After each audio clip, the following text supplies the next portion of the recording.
নীলচিটে আকাশের নিচে শুধুই কি মৃত্যু, শুধুই কি হতাশা? না, এই আকাশ কোথায় হেথায় শেখায়। এই আকাশে শেখায় জীবনকে ভালোবাসতে, শেখায় নিজেকে ভালোবাসো, ভালোবাসো অপরকেও। জীবনের থেকে বড় রোম্যান্স আছে কি আর কিছু?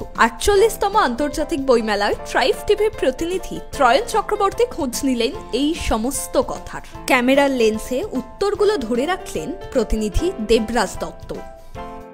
প্রেম সেটা তো মানব জীবনের অপরিহার্য ধর্ম। প্রেম ছাড়া মানুষ হয় না।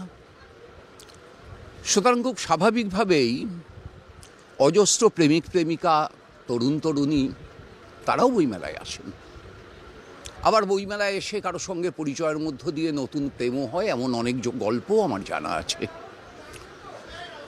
সুতরাং এই দুটোর সঙ্গে সম্পর্ক জীবনের আর ৫টা বিষয়ের সঙ্গে সম্পর্কের মতোই অঙ্গাঙ্গী।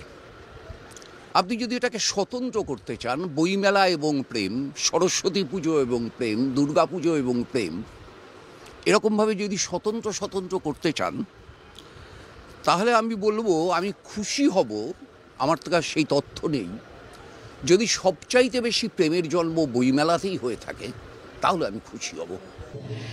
দেখুন, আমরা ছোট থেকে বড় হয়েছি। আমি তো চিরকাল বড় বা বুড়ো ছিলাম না, ছোটও ছিলাম।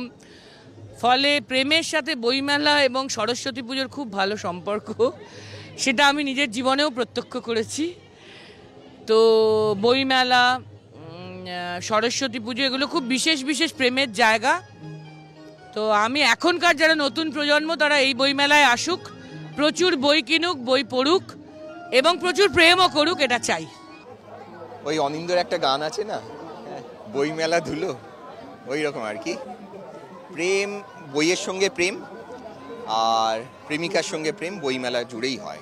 বইয়ের সঙ্গে প্রেম যাদের, তারা সব সময় বইমেলাতে আসেন, বই দেখেন, বইয়ের পাতা উল্টান, তার গন্ধ নেন, তারপর সেই বইটা যদি ভালো লাগে তাকে বাড়ি নিয়ে যান। আর এখানেও প্রেমিকার হাত ধরে আসেন, বই দেখেন, কখনো কখনো ছোট ছোট কবিতার বই একে অপরকে উপহার দেন। এটা যখন ময়দানে ছিল তখনও দেখেছি, বইমেলা প্রাঙ্গণে যখন এসে দেখি, এখানেও সেই একই রকমই সেই ধারাবাহিকতাই বজায় আছে। জীবন হলো সমুদ্রের মতো, সে নেবে যখন নিয়ে নেবে সব, আর যখন দেবে তখন দেবে উজাড় করে। আসলে মানুষ ভালোবাসে, চায় ভালোবাসতে, চায় ভালোবাসা পেতে।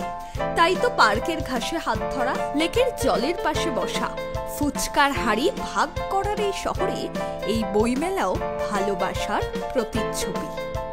ক্যামেরায় দেবরাজ দত্তের সঙ্গে ত্রয়ন চক্রবর্তীর report, tribe TV Bangla, Kolkata.